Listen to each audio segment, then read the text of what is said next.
Okay. Let me see. Yeah. Tell us where you're from and how music first found you. I'm from the East Side and Spencer. I think my first home was Prince Hall, but my second was Spencer. Huh. Right. And so whenever life started life and it made us have to either pack up or move or, deal with something or, that happens in our community a lot. We ended up moving with my cousin, Ernest Dwayne Ware, who was one of the first black mayor of Spencer. Oh, okay. And so we spent a lot of time, him and my mother first cousins, so we spent a lot of time in his house being raised up, and I learned a lot of my entrepreneur skills and my love for community work from him, which is why he got a TAF award. He was there receiving a TAF award at the TAF Awards this year. I heard the word name.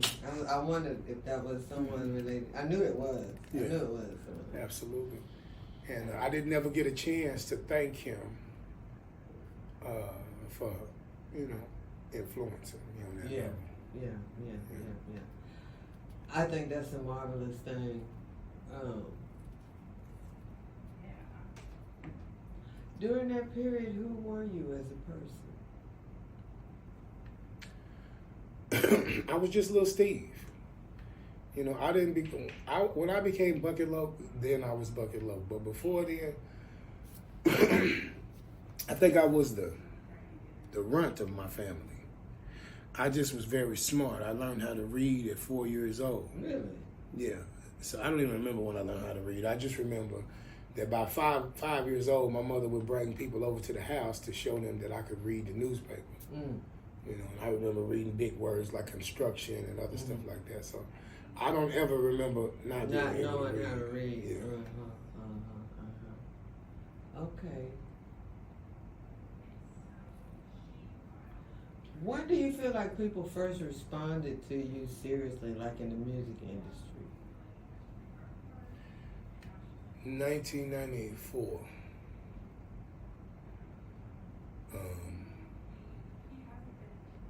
I remember standing and listening to people talk about me, and they didn't know it was me. And it started happening all over town.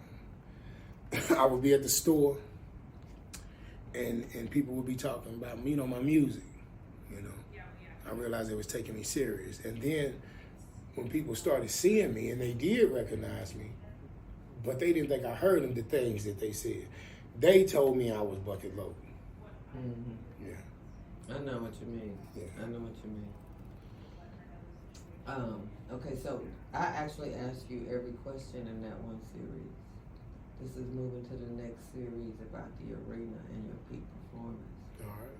Looking back, what would you consider the highest point of your music career? Is this music, or we're going to say rap, or what are we saying? It's music, ain't it? Yeah, entertainment, for sure. Entertainment, Yes. okay. I would say at the St. Charles Parker Meridian Hotel in New Orleans, in '99. Me, myself, Dr. Dre, Eminem, Nitro. we were a shoe-in to the industry, but we didn't have the type of. Our management should not have been from Oklahoma. Had we had management from somewhere else, then the Oklahoma country conversation social gate that we move at would have been perfect. But we didn't have a speaker that wasn't under the cloud of Okie. You know what I'm saying? The people that was talking for us, the people who they were talking to knew that they didn't know everything they needed to know. Right. So they treated them as such, and because they were over us, we got treated as such. I just remember being at 75 Rockefeller Plaza in New York, and Hank Shockley was the president of MCA Records at that time. and they had taken a really strong interest in me. And they were spending a lot of money just to get to deal with me. And I remember he gave me some limousine passes, and he said, when you get the chance, come up here by yourself. So I was in New York. It was people there, been there their whole life, that couldn't get in the record label doors that I was in. So I took the time out to go. And I remember pulling up, and I met Heavy D and Mary J and Boys to Men and so many other people. You know, LL Cool J all of them was in the building, and I remember they was saying I was the next one. But then when I got to talk to Hank by myself, he said, you know, your management, they don't have your back. They don't have your best interest. Well, they had just given me $20,000 for 4 songs. So, and we was from Oklahoma, so my loyalty button kicked in. I remember talking sternly to the president of the, like, don't ever come at me like that, because this is my team. But he was telling me the truth. He was being absolutely honest. And Robert's Rules of Order said that he had to hold, and he told me as much as he could. Now, had I asked questions, had I started asking questions, he would have been at liberty to give me the real deal, and that would have been another career and another Buccett Loc and a whole nother lifetime. But instead, I trusted the Oklahomies, and I trusted the Oklahoma way of doing things, which is basically living beyond your means, talking beyond your knowledge, right? Yeah. And repaying less than what you owe. You know, and so by the time I realized that he was telling me the truth, I lost it. I should have went to the Jewish lawyer that we had. There were a lot of things I could do, but I was a gangster. Really, literally, I was a gangster. So, you know, I did a lot of threatening and stuff like that, like as if they had the money there. The money had been gone. That $20,000 they gave me for those 4 songs, when I gave them those 4 songs, they turned them into Hank Shockley. He gave them $400,000. Instead of them saying, well, let's go ahead and sign me, they didn't even sign me. They gave Mark Murray the deal, right? They took my deal and gave it to a producer and made a compilation album and told the label that they could sign me after the compilation blowed up, which they, you know, even though they were managing me without a contract. I don't think they had that much control, but they did, and they exercised it. So I lost about $20 million in that deal before it was over. And I remember getting a gun one time and shooting up one of the houses that we were in because people were pressing me, and you know, I was from a Crip background. They flew a bunch of LA Bloods out there to live in my house with me. I had a 6-bedroom house, and they put them out there. And so I guess they were there to protect them from me. Even though they were artists, we were all opposites. And so I've always been very charismatic, so a lot of them liked me a lot. But they were still from another side that were trained to be, you know, have a spirit of enmity toward me. And so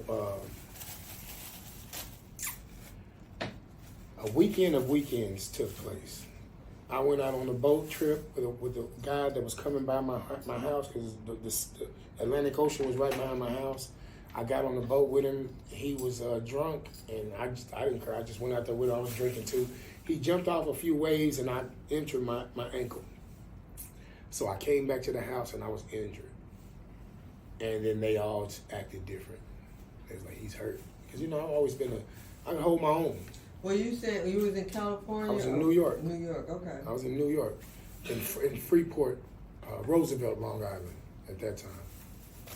And so they all began to speak threateningly and say things, you know, nonchalantly, like they wasn't talking to me, but they was talking in front of me.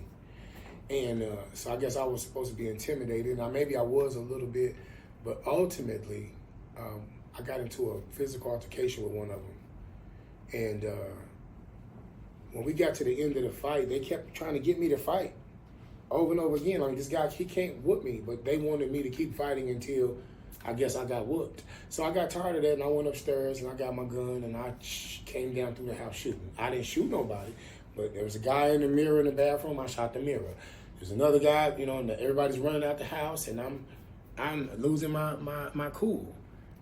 So after it was over, I went back to Oklahoma because I didn't believe in staying in a house with people you discharge firearms on. Like, that just didn't seem like a smart thing. Very smart. So I went back to Oklahoma and ended up in LA. MCA Records was on both coasts, but they weren't the same record label. They just were the same brand. So the people in New York had spent a lot of money trying to help me. They even sent me another $30,000 trying to get me to wait and understand what my management had done and try to transition to it, you know. But they took it harshly because I was on the LA at MCA. And so ultimately I didn't sign with MCA. But the truth of it was Queen Latifah had lured me to New York anyway.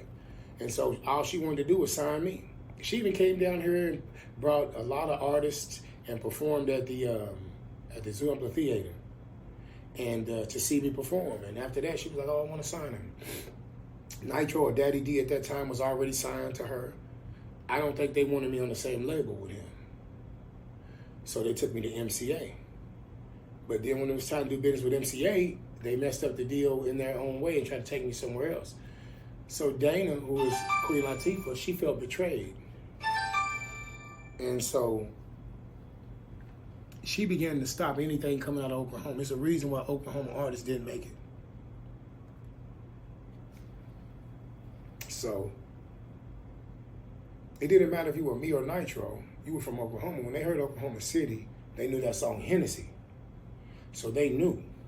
And so there was a filibustering process that happened immediately. And other people who weren't connected to us, they didn't know why they couldn't get deals, but they could get close to record labels. But Queen Latifah was powerful.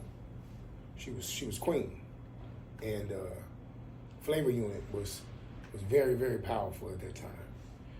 She had went and branched out into movies, and there was no umbrella over her. So I was away for a lot of years because I got in trouble. And then after that, when I finally came home and I started using my resources and finding people who I knew in the industry, I discovered that she was still upset, so I had to make a formal apology. And I was in a rush to do that. You know what I'm saying? I definitely, because I wanted to sign with Queen Latifah. That would have been my choice. That's what I would have did, you know. But the management said they had better understanding. And I was loyal because I felt that if they took me out of Oklahoma and got me down there and got me in this situation, I should owe them some modicum of loyalty. And then I made $5,000 a song. I had never made $5,000 a song. It didn't matter that I didn't even know that my music was worth a whole lot more because they was giving up $100,000 a song just hearing my music, not even seeing my face. But the people who I was managed by, they felt that they knew better, and in the end, they didn't. You know, so. That's a song. That's, you know, the human side of me wants to say that's a tragedy, but the spiritual side of me says it ain't so. Right. Absolutely. You know, that is, your latter is going to be greater than the former. Right. I definitely feel some preservative benefits. And with all the talents that I've always had, I could never complain to God because I've always been so much more talented. I've always had doors open for me. I've always been able to figure out ways to be good or better than good or even close to great. But I had near success syndrome my whole life. I understand. I do understand. So let's move to a third section is pressure and reality. What do people misunderstand about reaching that level in the entertainment industry? Well, they sit there and they see so many artists to be at the top and then they end up dead or in prison or just broke or a combination of, you know, of all of those. And they don't understand that You cannot pull out of your driveway, put it in gear, and put it to the floor and hope to make it anywhere. You're going to have to do some braking all across town to get where you're going. If you think you can just put it to the floor and make this turn, you're not. The brake is in the car for a reason. And so even now when I deal with people who have their eyes on fame and fortune, they can't understand that there's some braking and maneuvering. They can't understand it. They think it's either all go or all no. They've either gotten a no or they've gotten a go. You have to understand that there's some stopping and going, some building, some reassessing. Sometimes it's you got to reassess. And when you got to do that, it can get uncomfortable. It can get very uncomfortable. Telling yourself some truth. Yes, but I had a guy who told me when I was first getting started, before the Queen Latifah stuff, he said, Buccett. Well, no, actually it was right after that, because I came back to Oklahoma and I put out the Love for a G album, which is where we intersected. Mm-hmm. I did it independently. Well, there was a guy who told me when I first got the album out, he said, Buccett, I want to talk to you. He said, when things start going your way, don't fight it. And I was like, yeah, that's right, man. You're sure right. I never would. But I didn't in the least bit understand what he was saying. Because as soon as things went my way, I began to fight. When you think you're the one that they want to sign, you're the one that's going to get the deal, you're the one that whose name they're saying, it can all be true. And you are that one. And you are on your way up. But the only thing that rocks the boat is you. You. Mm-hmm. You checking people, complaining to people, not being amicable in deals.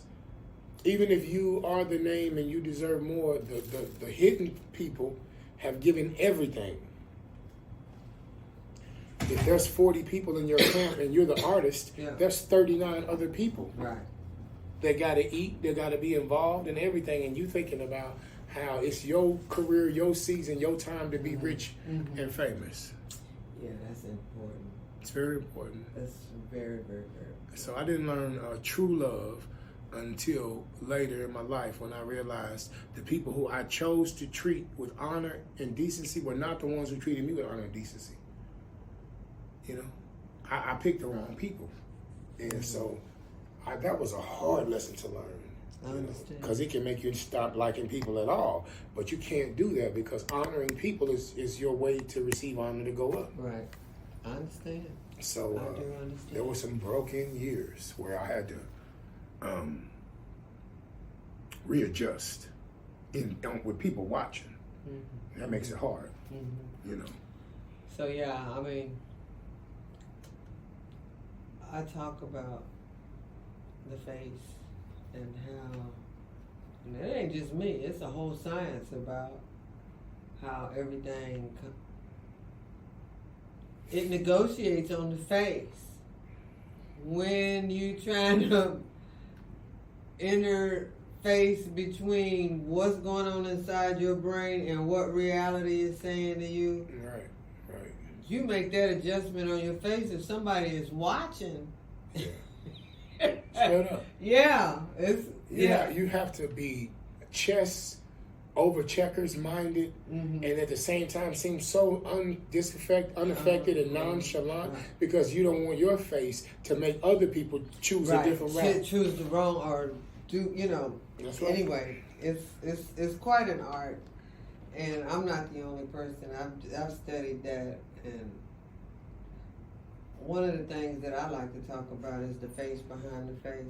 Because when I'm really trying to affect somebody, I'm not even talking to the face. I'm talking to the face behind the face. Absolutely. And so this has been effective when, dealing with schizophrenia on the street. Yes. Talking to a demon and somebody I know. Right. Or, talking to myself, in the mirror. It's like you got to get with the face behind the face. Because this thing that you present. Anyway, I'm interviewing myself and not you. I'm sorry. No, quite right. Okay. We kindred spirits for a reason. Yeah, really. And after this interview, I got something to tell you about Press Hall. But anyway, how connected do you still feel to the version of yourself known as OG Buccett Loc? I'm very much so. I'm encapsulated by him. See, the thing is, I thank God I realized that it really was no different than Bugs Bunny and Buccett Loc because I made them up. But when you have that body of pain and that spiritual body of dealing with yourself, and the people calling you by a certain name, you calling yourself by a certain name, you answering when they call, you give life to that pseudo personality. Mm-hmm. And he had spiritual powers. And when I found myself locked away, I could hear the devil laughing in his voice. In Buccett Loc's voice? Yeah, I remember, excuse me. I just remember, like, losing my mind. And then the Holy Spirit showing me what insanity means, what a cracked soul is, and how to heal, and what you got to give up to be healed. Because healing ain't cheap. Excuse me. This is real talk right here. You know, sometimes just making it out the gate is way cheaper than having to heal. Healing is not cheap. And sometimes when people are damaged, they choose death over healing because the process of healing, it can cost more than dying. You know, it costs things that the angel of death don't even ask for. To remember and to be that person, but to not be that person. It takes a lot. Boy, you minister right here. Boy, oh boy. So, there was nobody who knew me well enough to help me overcome. I had to get to know me. I had to become my friend, you know, and I had to become my friend. And that was hard. I had to learn to correct myself in advance. You know, I began to learn what humility is. So I humble myself, because if somebody else has to do it, that's not humbling, that's humiliation. I began to understand those things and what it would take to be me, that I would have to give it all away and walk away and be okay with the failures, or I was going to have to get myself together and fight. And the getting myself together, it took years and years and years and years. You can't, you know, and it taught me how fake people are. Because if they don't heal, and you could tell when they ain't took the time that it take to heal, because everything is superficial. You know, they may be hiding the pain, but it don't lessen the pain. Then I learned, you know, to be great, you first have to be right. Don't do what's best, do what's right. And that is so expensive. Because, you know, talk is cheaper than dirt. You can just pick up some dirt and hand it to somebody. It don't even mean nothing. But once you start saying stuff and then you have to do everything you say, it'll make you watch your mouth. When you know that because you said it, you're going to have to do it. And stand behind it, stand in front of it. That grew me up. Yeah, that's interesting. That is good talk right there, boy. I ain't kidding. And it's ministering to my soul, I'll tell you, because it's giving words to something I was just trying to work out before you got here. You know, now, it's like I'm so easily, I pass easily now. Anything I set my mind to, I can do. If I get involved with a group of people, I'm one of the smartest people in the group. I'm resourced out. I have wisdom and understanding, and money can't buy me. It can pay my bills. It can help me. It can do a lot of things, but it can't buy me as the person. And so I'm thankful for where I'm at. It still ain't without pain. It's not painless still. It's just that I realize since the pain ain't physical, you can compartmentalize it. you know. And now people see me and they say, well, dang, you had your turn. Why are you still in the way? And I'd be like, well, if you guys would hone your craft, if you guys would have a vernacular and a vocabulary and learn the difference between the two, if you would have some type of relationship with God where you could be guided through the parts you can't see, because everybody got some pieces they can't see. And you running around being a famous, foolish virgin, it ain't the move. I already seen you fall before you fall. It take a wise virgin to lose their virginity with God.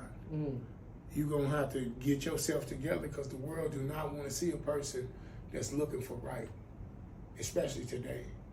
Good people are shunned. Ignorant people are cocksure. You know, they got systems and teams behind their ignorance. So, you know, they're lost in their own ignorance. They can't even get back because other people validated the lie that they told to themselves. When they told the lie, other people was like, well, it must be true. And now all of y'all deceived together with a system, and it's powerful. Now here we are coming back trying to change things and rebuild. And I realized I went to Atlanta in 2019. And I realized it was hard. It was dog eat dog. Everything that you heard about Atlanta was not true. It was only true in the household of those stars. But Atlanta is a place of 99 and 1. The 1%, they got it. The whole other 99 ain't no middle class. They broke and poor and lying and stealing and whatever it takes. It's little Nigeria. So only thing I really had to sell, they wouldn't buy my music because it was too good. They wanted, so the only other stuff I could sell, I couldn't give and be no man. So I had to come back. But I came back to Oklahoma in November of 2019, broke but not broken. And I remember hitting the streets and figuring things out. And by 2022, I was on my way back to Atlanta. I bought me a Maserati. I had me about 40 suits. I believed that I was ready. You know, about 3 years, I was ready. But then I went down there and I realized when I got in that community that don't nobody got no Maseratis. This ain't what this is about. You coming and showing them that you already made it. That ain't what you came here to do. You came here to make it. Even though you looking like you made it, you still came here to make it. And it's hard for people to help you make it and help you build ladders when you're talking from the top floor already. They think you crazy for trying to ask you to help them build a ladder to where? You already got diamonds and gold and you driving nice cars and you wearing suits and all of that. So where do we help you? And I realized that most of it was all fake. You know, even when you watch Real Housewives of this or that, they all have storylines that they say is their real life, but the truth is far from that. You know, and so I had to, now I'm focusing new. From 23, 24, it was about not being fake. Even if I had to lose money, my realness, I could sell it. My realness and my wisdom, I could sell. I could open up a business. I could start something. I could join with an organization. And then I always kept God first. I'm going to always do that.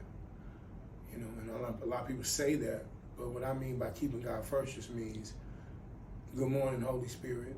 And throughout the day, Holy Spirit, what are we doing?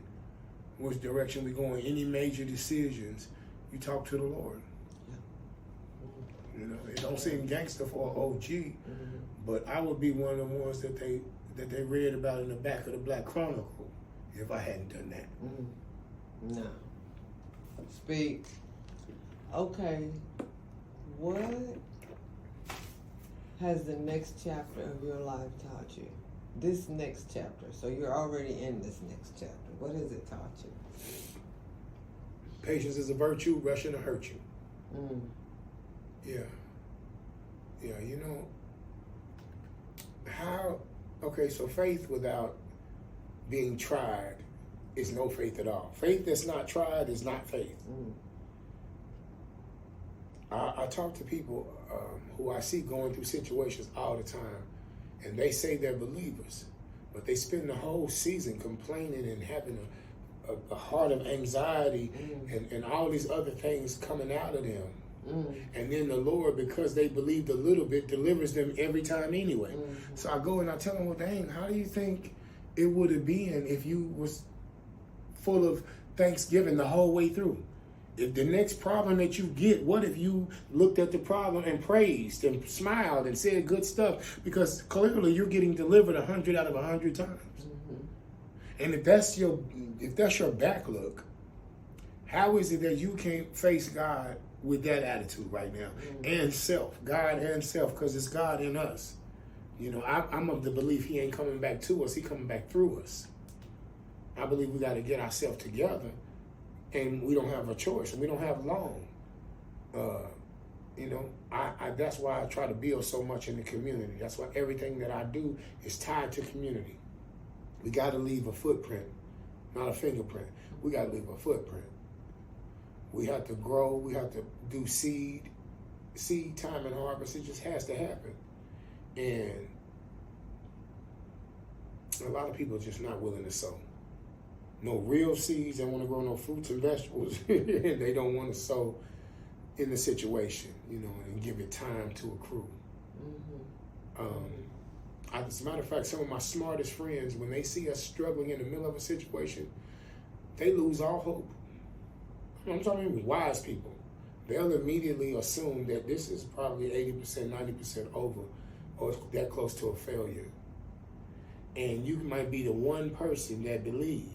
And they'll get tired of you still acting like everything is going good because you focused on the end result.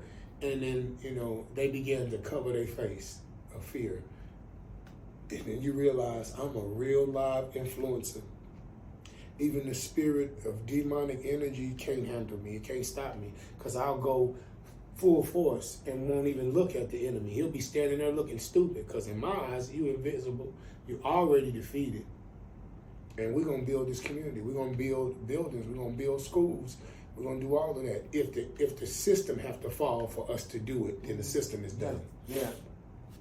If that whatever it takes for us to win is what's going to happen. So I just learned that. And it may have took me 30-some years, but that was a good 30 years to spend. You know. I agree. I understand too. So this will be our final question, and then you can just freestyle if you want to. But what are you building now that excites you? Excitement. That word is it's darting. It comes in and out of view because I don't like happiness. Happiness is based on what's happening. So if something happens that I don't like, I'm going to be unhappy. So I stay away from happy. I use joy. You know what I'm saying? Joy is something that I can have as a drug of choice. Because it means that I can, as long as I know that God says I can have something that benefits me, even if I don't got it, that feeling is joy. Because I know it's coming. Because it's already been said.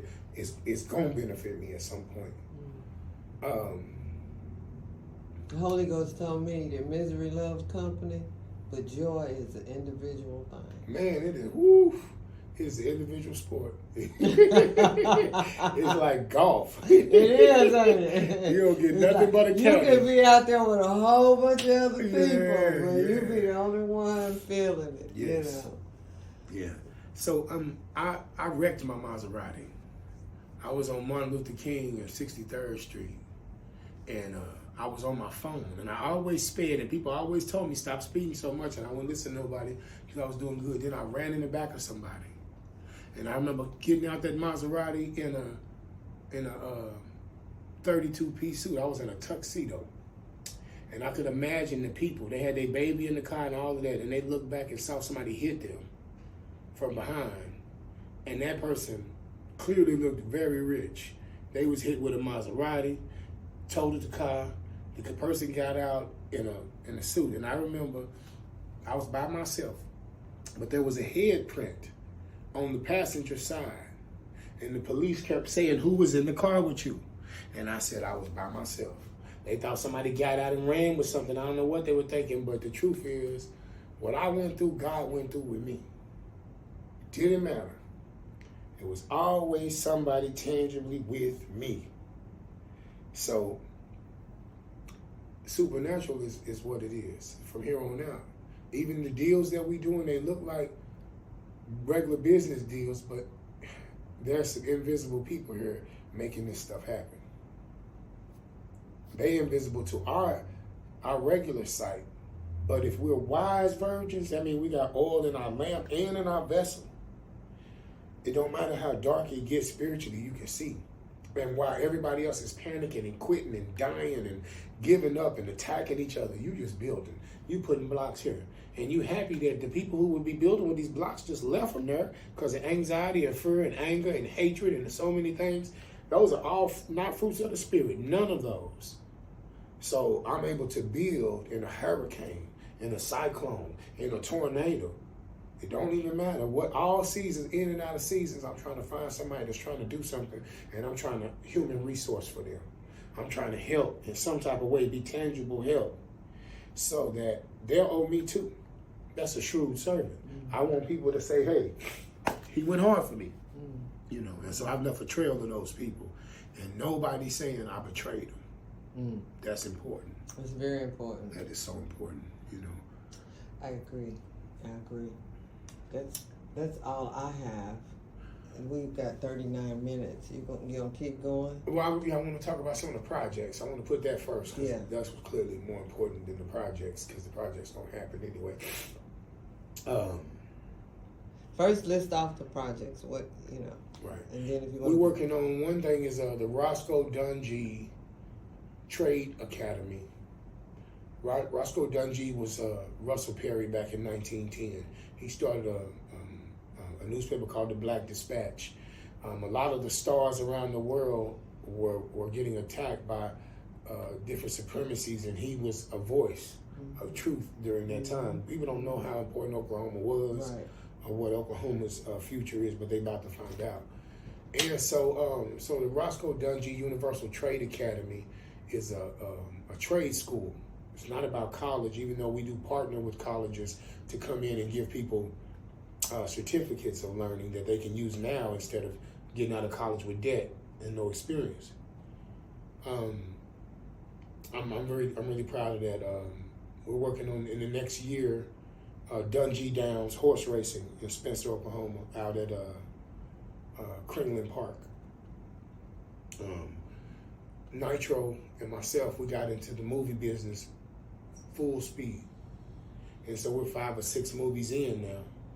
And the people who have control over budgets, AKA the Jews, they like our movies. They know that we can take $50,000 and make a movie that look like a $500,000 movie. And so instead of them giving us a $500,000, seeing how we can make $50 million, they would rather keep giving us $50,000, right? And having us do the slave work. So we've been putting, I started putting investment groups together so that we can independently shoot these movies, so that we own the masters. Now they have to give us a 90-10 split instead of a 50-50 split, plus we already owe them when we start out. That's very important. A lot of this stuff is transitional and it takes some seasons, but the seasons are passing fast while people is out here drunk and high and ignorant and belligerent. We're focused and concentrated. And so every year we'll have more to show. More movies out. Now we were at Tubi. Now we're going to a Hulu and Netflix. So it won't be too long before we'll be #1 there.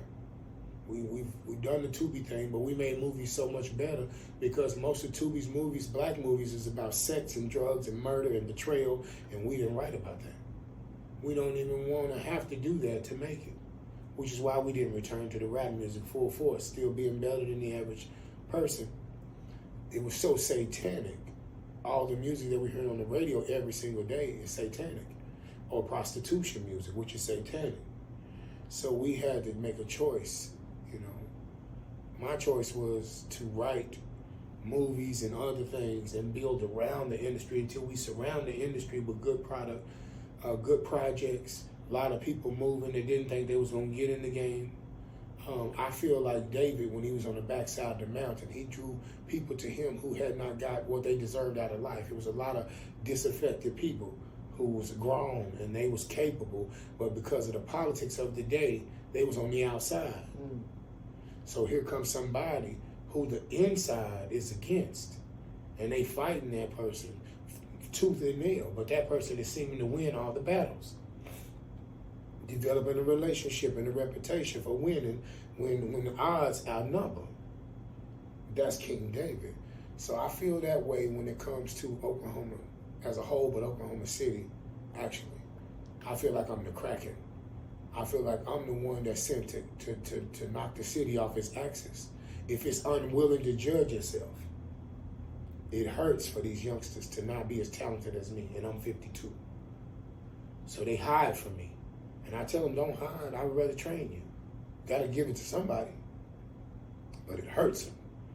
And so instead of them, they never had a community that they could fashion themselves after. All they had was, they saw us come back. They saw us leave, and then they saw us come back. And when we came back, we were arguing with each other. Then we started blaming each other. And so right now, that's what Oklahomans have when you look at the industry. They always pointing at somebody else, why they not where they are. It's no hard work, it's not a lot, but it's our fault. And I told Nitro that, I said, we left them that as a legacy. So they kept what we gave them.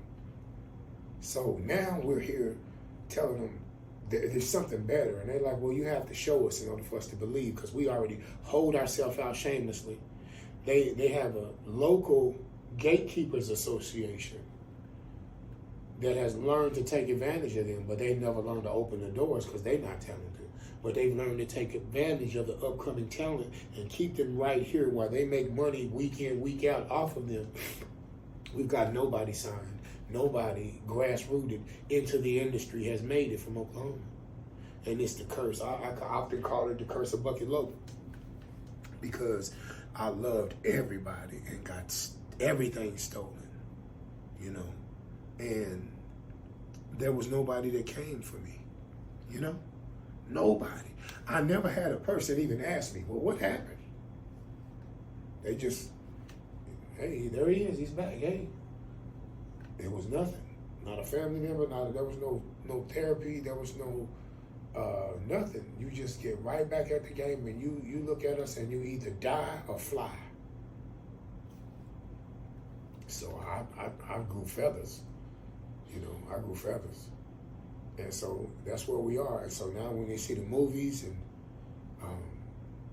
deals, I'm broken right now with Hanks 2.0 and other businesses that are already successful. That's what it stems from. We don't have, as survivors, we don't got nothing else to do but live. Life gonna keep life in, and now we're all in concert with life instead of being against life. Now we trying to live. We want to live. We're doing things that prove we want to live. And so the TAF Awards and so many other things, I groomed them. I stayed there. I stayed down with them. I've never received a TAF Award, right?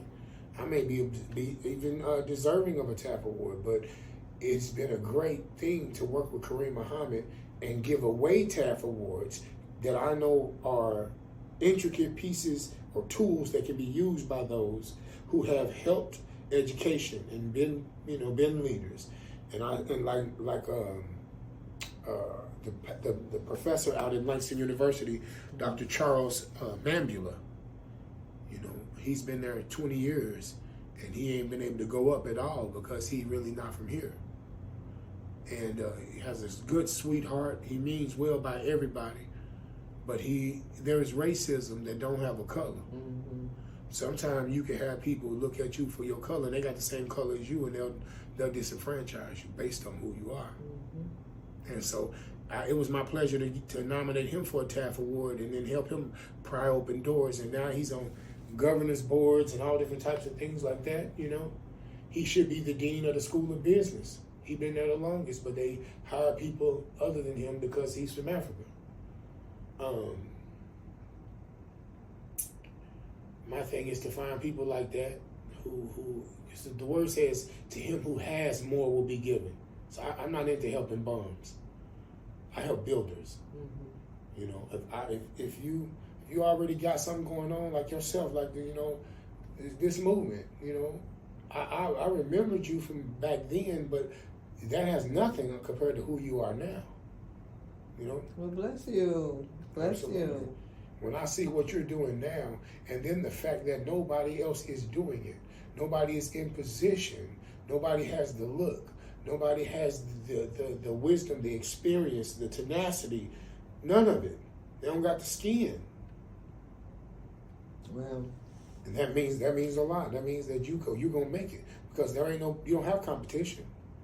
All you can do is quit to not make it, and then they'll pick up your pieces. Yeah. They may not be willing to help you now, but if you quit, if they can pick up these pieces and forget about you at the same time, they'll do it. Yeah. But I wish they'd have to study very long to pick up the pieces. But I hear you. I think that. What happened? You say nobody ever even asked you what happened. Well, as much as you can say. I came out of, like I said, I came from St. Anthony's to Prince Hall. And we lived everywhere, from Dungee to Wilshire Apartments, Curve Village, Will Rogers Courts. We were poor people, right? And so hustling came. I was 11 years old when I first saw crack. It was 1984. And I remember having dreams about selling crack at school. I had never really saw it, but I'd seen it on TV, and I knew that it existed, and I knew it was a way to get money. So we were swept up in it. Most of us got our first money from stealing or begging at the store. It's not like we were taught individually to work at young ages. You know, we may have been given chores in the house, but that was for free. Some of us may have received an allowance, but still, that wasn't tied to hours of work, so we didn't know work like our counterparts did. I developed a program called VACATE, Victims and Convicted Advocates Training and Education, to help teach people to advocate for victims. Whether they're your victims or somebody else's victims, it don't matter. We need both sides joining together to do the rebuilding. And one of the things that I said that we should have in our community is, at 5 years old, everybody on the block should have a job for maybe $5 a day or whatever it is, picking up trash on your street. Even if it ain't that much trash, you know you have a job. You know you need to be out there by between the hours of 1 and 2 or whatever your hours is. Everybody on your street should grow up working. And if we give them $5 a day and we keep most of it in escrow for them, by the time they turn 18, none of them are broke. They never remember not having money. They never remember being a criminal. We have to decriminalize the minds of our youth by employing them. Every other ethnicity, you see the Asians, their parents have them in the store, barely able to look over the counter, but they witnessing from a young age transactional ethnicity. It's transactional. Their race is get money, build, see what you can give back. Then next thing you know, they're over the counter. Then they're standing in, and now the parent is gone, and they're the one they're running it. The next thing you know, they off to college, and the parent is back. And they go off to college to do something that helps the family. They don't get the choice. Like black kids all want to say, I'm going to be a psychologist. That's a quick way of saying I don't want to go to school and do nothing. I want to tell people what to do, even though I don't know nothing. And then they end up changing the psychology major 2 or 3 times usually. But when you come home with debt and no experience. And so I believe that we were better off before integration. Now, I love my white people. My friends, they my friends, and they know I'm their friend. But the truth, and I'll say, and I'll put an addendum, not a roadblock, but we had our own NBA, own NFL, our own everything, because we had no choice but to have our own. Then we came over in integration led by MLK and SNCC and a few other organizations, and the NAACP. They led us over to slaughter, to economic slaughter. And so we ended up fighting and getting whooped with hoses to go and give them our money. It's the craziest thing in the history of anything. If you ever really take the glasses off of how they blinded us and lied to us and misled us, and how we lied to ourselves, we literally we were safe in our own neighborhoods. We went out in the streets to boycott giving them our money.